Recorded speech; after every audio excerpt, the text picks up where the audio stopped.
మీ పట్టణం మండలం కాని వాళ్ళని ముందుగా 15 మంది అబ్జర్వర్లని ఈరోజు సాయంత్రం వరకు ప్రకటిస్తారు. మీరు ఎవరైతే కౌన్సిలర్ గా పోటీ చేయాలనుకున్నారో దయచేసి దరఖాస్తు చేసుకోండి. ఈరోజు సాయంత్రం రేపు ఉదయం వరకు ఆ కార్యక్రమం పూర్తి కావాలి. ఆ అబ్జర్వర్లకి సరే కొంత వాళ్ళు న్యూట్రల్ గా ఉండాలని బయట నుంచి పెడుతున్నాం. కొంత ప్రతి వార్డులో గెలిచే విధంగా అంటే పూర్తిగా 100% వాళ్ళు చెప్పిందే చేస్తామని కానీ వాళ్ళ నుంచి కొంత అంచనాలు తీసుకుంటాం. మరి మీరు పట్టణంలో మండలంలో పెద్దలందరూ కూడా ముందుకు 15 మంది బెస్ట్ అవైలబుల్ అందుబాటులో ఉండి పోటీకి సిద్ధంగా ఉన్న అభ్యర్థులు బెస్ట్ పాసిబుల్ అభ్యర్థులని ఎంపిక చేసే పని ఇమ్మీడియట్ గా పూర్తి చేసుకుంటాం. అయితే మరి నాకు కొంతమంది ఇక్కడ కాదు హుజూర్ నగర్ వాళ్ళు మాట్లాడిన విషయం వాళ్ళు కొన్ని వార్డులు వాళ్ళు మేము యునానిమస్ చేసుకుంటామని చెప్పి వాళ్ళు కోరుకోవడం జరిగింది. అంతా స్థానికంగా నేను ఆ వార్డులో ఉన్న పరిస్థితులు బట్టి మీరు ముందుకు పండి ప్రత్యేకమైన ఇదేం లేదు. అదేవిధంగా ఇతర పార్టీల పొత్తుతో విషయం కూడా మరి ఏ వార్డుకి ఆ వార్డులో మరి ఆ అభ్యర్థుల బట్టి డిసైడ్ చేయమని చెప్పి నేను రిక్వెస్ట్ చేస్తున్నాను. మీ మంత్రిగా ఇరిగేషన్ శాఖలో సివిల్ సప్లై శాఖలో చరిత్ర సృష్టించే విధంగా ముందుకు కృష్ణా నది గోదావరి నదీ జలాల్లో తెలంగాణ నీటి హక్కుల విషయంలో ఒక్క చుక్క కూడా వదులుకోమని చెప్పి ఎవరో తెలుసో తెలవకనో ఏదో బలనాజ్యాలను తప్పుడు ప్రచారం, మరి అది పూర్తిగా తప్పుడు ప్రచారమే. మన కాంగ్రెస్ ప్రభుత్వంలో కృష్ణా నది గోదావరి నదీ జలాల విషయంలో ఒక్క చుక్క కూడా మన హక్కు వదులుకోమని చెప్పి సభాముఖంగా భావిస్తున్నాం. ఇన్ఫాక్ట్ గతంలో కృష్ణా నదీ జలాల విషయంలో గోదావరి నదీ జలాల్లో గత టీఆర్ఎస్ ప్రభుత్వం 10 ఏళ్లలో అన్యాయం జరిగింది. వాళ్ళకి తెలుసో తెలియకనో సమర్థత లేకనో లేకపోతే శ్రద్ధ లేకనో ఆనాటి అన్యాయం కూడా ఇప్పుడు సవరిస్తున్నాం. మీరు అందరూ చెప్పండి, నాగార్జున సాగర్ కింద ఆయకట్టుకి ఈ 2 ఏళ్లలో వచ్చిన నీళ్ళు ఎప్పుడు వచ్చినా మీకు చెప్పాలి. నాగార్జున సాగర్ ఆయకట్టు రైతులుగా ఇంత పంట చరిత్రలో ఎన్నడూ పండలే. నాగార్జున సాగర్ డ్యామ్ కట్టిన తర్వాత నాగార్జున సాగర్ ఆయకట్టు కింద రికార్డు స్థాయి పంట పండింది మన రాష్ట్ర పార్టీ నుంచి స్పెసిఫిక్ గా ఏం లేదు.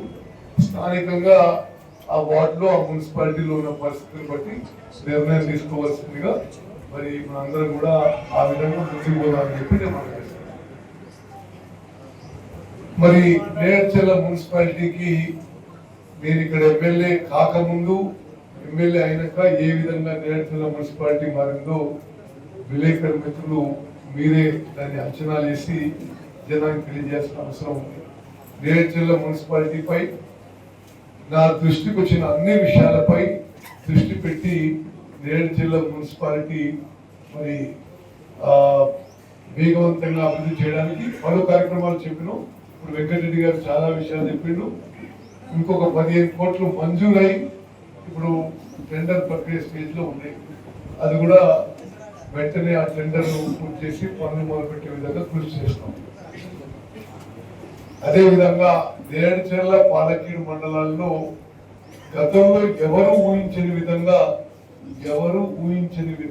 విధంగా మరి అభివృద్ధి కార్యక్రమాలు చేపట్టిన విషయం ఒక్కసారి నేను గుర్తు చేస్తాను. నిన్నటికి నిన్న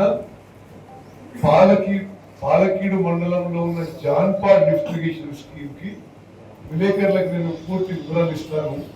వెంకటరెడ్డి గారు మీకు పంపిస్తే మీరు వాళ్ళకి ఇచ్చేసేయండి. మరి దాన్ని ఆ జాన్పాడ్ లిఫ్ట్ ఇరిగేషన్ స్కీమ్ మరి ఇదివరకు 5,000 ఎకరాలకి ఆయకట్టుకి నీళ్లు అందించే విధంగా ఉంటే మొన్న మేడారంలో సాయంత్రం పూట జరిగిన కేబినెట్ మీటింగ్ లో నేను ముఖ్యమంత్రి గారిని ఉప ముఖ్యమంత్రిని నా కేబినెట్ కొలీగ్స్ ని ఒప్పించి అది 10,000 పైచిల్లల ఎకరాలకి ఆ యొక్క లిఫ్ట్ ఇరిగేషన్ మరి ఆ అంచనాలు పెంచి ఎక్కువ ఆయకట్టుకి నీళ్ళు వచ్చే విధంగా చేస్తున్నాం. అదేవిధంగా జాన్పాడ్ మేజర్ కి ముత్యాల మేజర్ కి కోదాడులో ఉన్న R9 లిఫ్ట్ ఇరిగేషన్ స్కీమ్ కూడా మరింత ఈ కాలువల విషయంలో లైనింగ్ కి, అదేవిధంగా ఈ 2 లిఫ్ట్ల సమర్థత పెంచుతూ ఎక్కువ ఆయకట్టు పెంచే విధంగా కొత్త అంచనాలు రివైజ్ ఎస్టిమేట్స్ మంజూరు చేయడం జరిగింది క్యాబినెట్ లో. ఇప్పుడు ఇవన్నీ కలిపి జాన్పాడ్ లిఫ్ట్ విజన్ స్కీమ్ ఒక్కదానికి అదనంగా 181 కోట్లు మంజూరు చేయించి 10,000 ఎకరాల ఆయకట్టుకి అది ముందుకు పోతుంది. అదేవిధంగా రోడ్ల విషయంలో విద్య, వైద్య, మరి ఆరోగ్యం, ప్రజల సంక్షేమంలో అన్ని విషయాల్లో మనం వేగవంతంగా ముందుకు పోతున్నాం. హుజూర్ నగర్ కాన్స్టిట్యున్సీని రాష్ట్రంలోనే నెంబర్ 1 కాన్స్టిట్యున్సీగా నిలబెట్టడానికి మీ ఎమ్మెల్యేగా ఈ రాష్ట్ర మంత్రిగా మీరందరూ గర్వపడే విధంగా ముందుకు పోతుందని చెప్పిన నేను కొంత ఆత్మ సంతృప్తి తెలియజేస్తున్నా. మనం ఈసారి ఎమ్మెల్యేగా ఎంపికైన తర్వాత, ఈసారి మంత్రి అయిన తర్వాత నేను ఒక్క గంట కూడా సెలవు తీసుకోవాలి.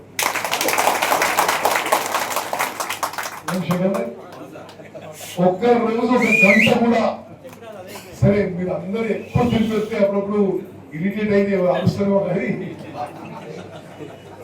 ఒక్క రోజు కూడా వాస్తవంగా ఈ రోజు కూడా నాకు కొంత అనారోగ్యంగా ఉందో పొద్దున పోదామవుతుంది అనుకుని కానీ మీరు అందరూ మీట్ చేసుకుని చెప్పి కొంత సిక్ ఉన్నా సరే బయలుదేరు.